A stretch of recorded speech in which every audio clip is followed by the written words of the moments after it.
Come on, we're going to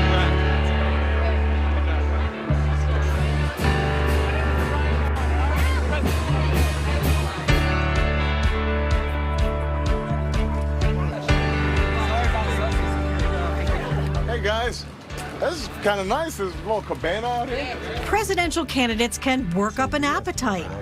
Wendy's Diner, outstanding food. Out on the primary trail in New Hampshire. Homemade banana. Nothing better. Also hungry to talk with voters, they make their way to the closest cafe for a traditional Granite State meet and eat.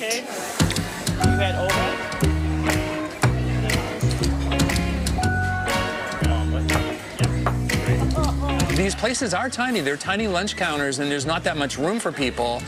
And it's so cool to be on the inside.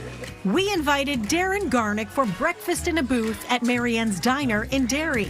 He's a writer for New Hampshire Magazine and an expert in culinary campaigning.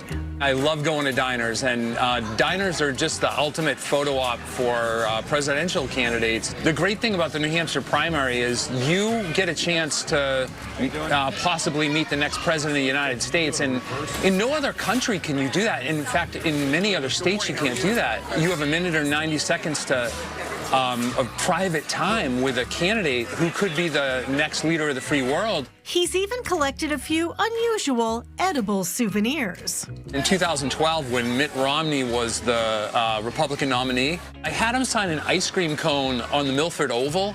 He was scooping ice cream for voters.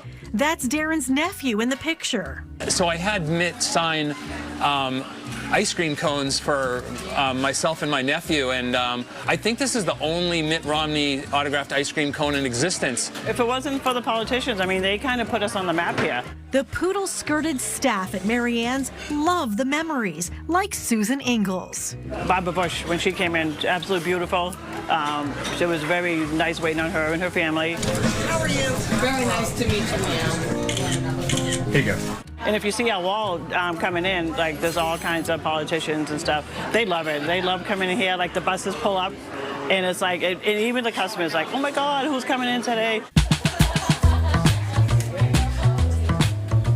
Everybody step back so we get to the entrance. Guys, step back here. Come on. The candidates have been coming into the Red Arrow Diner in Manchester as long as they've been dishing out meals. I'll give you this one.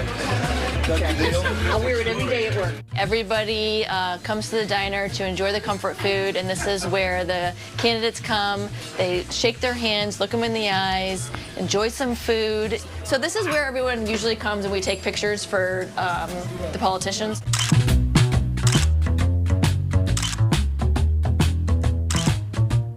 Many earn a frame on the political wall and stay for a bite. They have the opportunity to really vet the candidates, ask them the tough questions, and being such a small area, they have nowhere to go, so they have to answer those questions. In order to become president, you have to come through the Red Arrow doors. Absolutely.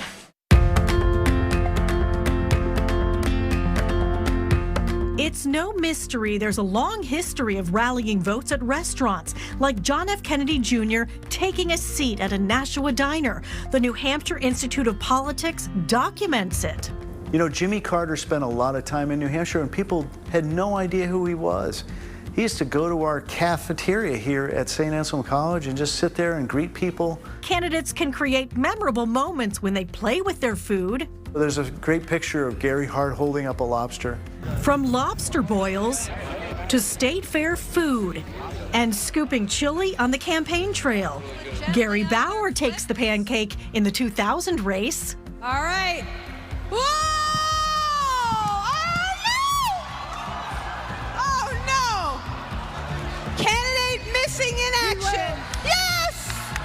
Woo! It's okay to flip on pancakes, but you shouldn't flip-flop on the issues. Do you want cream and sugar? Decaf? Campaigns can be fueled by a cup of coffee.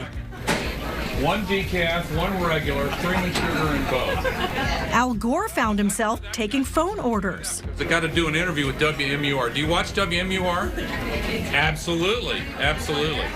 And this moment at a Portsmouth coffee shop boosted Hillary Clinton's campaign. You know, I have so many opportunities from this country. just don't want to see us fall backwards. You know, so. And she started to get emotional in her answer. She was showing empathy. Very personal. And the voters reacted intentionally, and she won the New Hampshire presidential primary. Politics mix well with so many ingredients, from politics and pizza to the politics and pies events. Jeb Bush brought key lime from Florida, but dug into homemade blueberry. Governor, do you plan to be back to New Hampshire to try all of our treats? I do intend to be back here pretty regularly. Yeah, but you know what? The people. Politics and Eggs was cooked up nearly 30 years ago by WMUR's own Fred Coker. Do we eat eggs at Politics and Eggs? Oh my goodness, yes. The traditional signing of the breakfast table decorations, wooden eggs, was hatched by accident.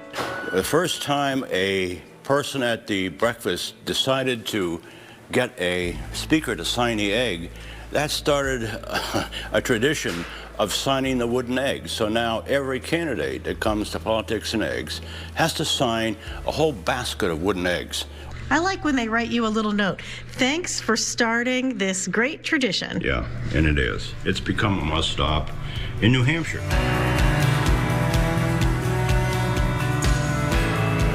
New Hampshire is the birthplace of every presidential campaign in the country, and First in the Nation primaries. So grab another cup. You never know who will show up. I just love the whimsical nature of the New Hampshire primary, and that you can see the human side of the candidates.